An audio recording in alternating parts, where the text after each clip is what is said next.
Hey guys, Love Supreme here, and I want to talk about the teen takeover. You know, the one that is just ravishing all across America. Yeah, that's right, not just Detroit. We got Washington, New York, and South America. Yes, and this kind of reminds me of the flash mobs that were happening in 2023 when they were going up in the malls and they were just ravishing and taking things that didn't belong to them. Mm-hmm.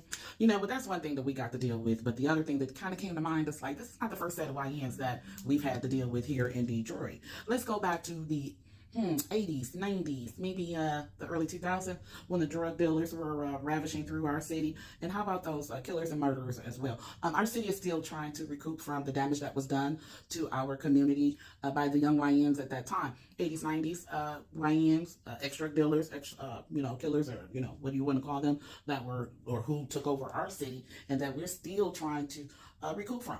You guys are pointing the finger at these same YNs, and you're the same YNs that tore up our city. And again, we're still trying to recoup from the 80s and 90s and the early 2000s. So I think the example will lie on those folks. We want to know where the parents are of these children.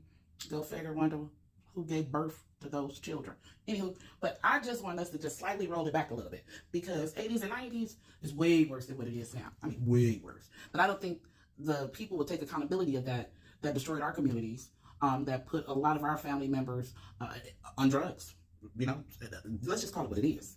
80s and 90s was made way worse than what it is right now. And I think that a lot of these people that are sort of pointing the finger at this group is forgetting that they may have birthed this group or co-signed the behavior by being an example of that. Don't get me wrong, I appreciate the reformity of you drug dealers and you ex-killers and everything, but our city was totally terrorized in the 80s and the 90s. And I mean, right now, what these young kids are doing, yes, it's out of hand. But I think that we got a couple of people that need to roll back their judgment, because I still live in a city that has been totally degraded down to almost zero because of the times of the drugs and the murderers. Oh, we're not going to forget the Angel Nights and stuff like that.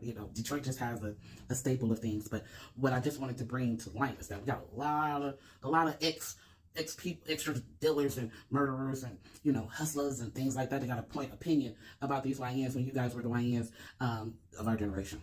And I just want some people to just kind of look themselves in the mirror before they start going what these YNs are doing, because our city has always been placated with a YN generation. Gang, drugs, murderers, hustlers, we can go on. But we are not just going to sit here and say that these kids are just doing such damage when we're trying to come up from the damage of the last 30, 40 years. We got to do better, okay? And another thing, I don't want you to think that I'm taking sides with these children. No, because matter of fact, I think you guys need to just go ahead and just spray the whole crowd. I think one good spray, I don't think they'll come back outside. I know that's against the law, but, it'd be